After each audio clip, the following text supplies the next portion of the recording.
Under a microscope, the sudden rush of bright magenta dye, called a pastane, reveals a tissue literally choking on its own fuel reserve. That fuel is glycogen.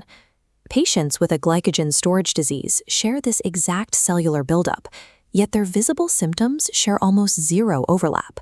One infant might suffer a severe hypoglycemic seizure. Another, born with profound muscle weakness, might suffer massive heart failure. Meanwhile, an athlete might experience severe cramping and pass dark urine after a sprint. These drastically different outcomes stem from localized mechanical failures. A specific enzyme goes missing, and a specific organ's metabolic engine breaks down. The clinical footprint is determined by two factors: where the missing enzyme is located, and whether its job was to build the glycogen chain or dismantle it. We map the disease category by dividing the body into three compartments: liver cytosol, skeletal muscle cytosol, and generalized lysosome. The liver breaks down glycogen to export free glucose into the bloodstream. Muscle acts selfishly, breaking down glycogen to fuel local contraction, with a barrier keeping energy trapped inside. Finally, the lysosome is a recycling center, where a steady trickle of glycogen is routed for breakdown. A missing enzyme's location dictates the resulting disease. Break the liver, and blood sugar drops. Break the muscle, and local movement halts. Break the lysosome, and the systemic architecture of the body collapses. Focusing first on the exercising muscle, this diagram isolates a specialized enzyme called myophosphorylase. During sudden exertion, its job is to clip glucose units off the branching glycogen chain to generate immediate energy. In McArdle disease, type 5, this specific enzyme is missing. The moment an athlete sprints, the breakdown mechanism shatters, the chain locks up, and local ATP production flatlines. Starved of energy during anaerobic work, the muscle fibers rupture. This rhabdomyolysis spills the protein myoglobin into the blood and out through the urine, causing extreme painful cramping. Because the liver's export machinery remains perfectly intact, a patient with McArdle disease maintains normal fasting blood glucose levels. Shifting our focus to the generalized lysosome, if the enzyme acid maltase is missing, as it is in Pompe disease type 2, glycogen becomes permanently trapped inside this organelle. Lysosomes exist in nearly every cell. Because of this, Pompe is not confined to a single organ. It operates as a generalized multi-organ storage disorder.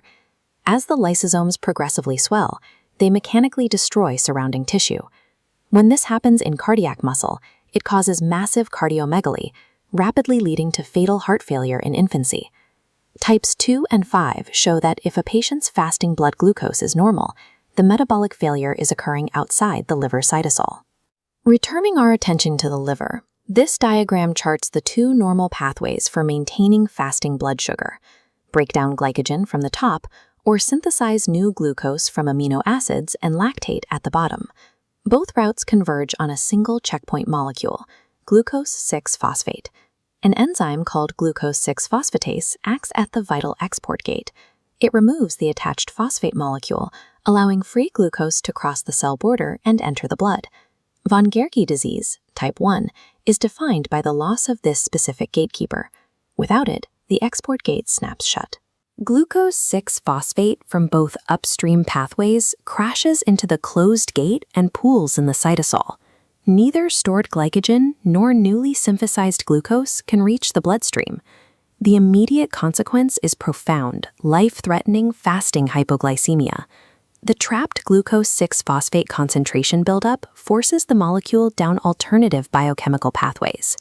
The liver is forced to convert the overflow into massive quantities of lactic acid, triglycerides, and uric acid.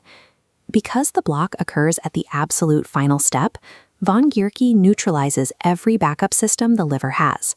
The result is extreme hypoglycemia, paired with a triad of elevated lactate, elevated fat, and severe gout. In the mid-20th century, scientists Gertie and Carl Corey mapped the intricate branched outer structure of the glycogen molecule.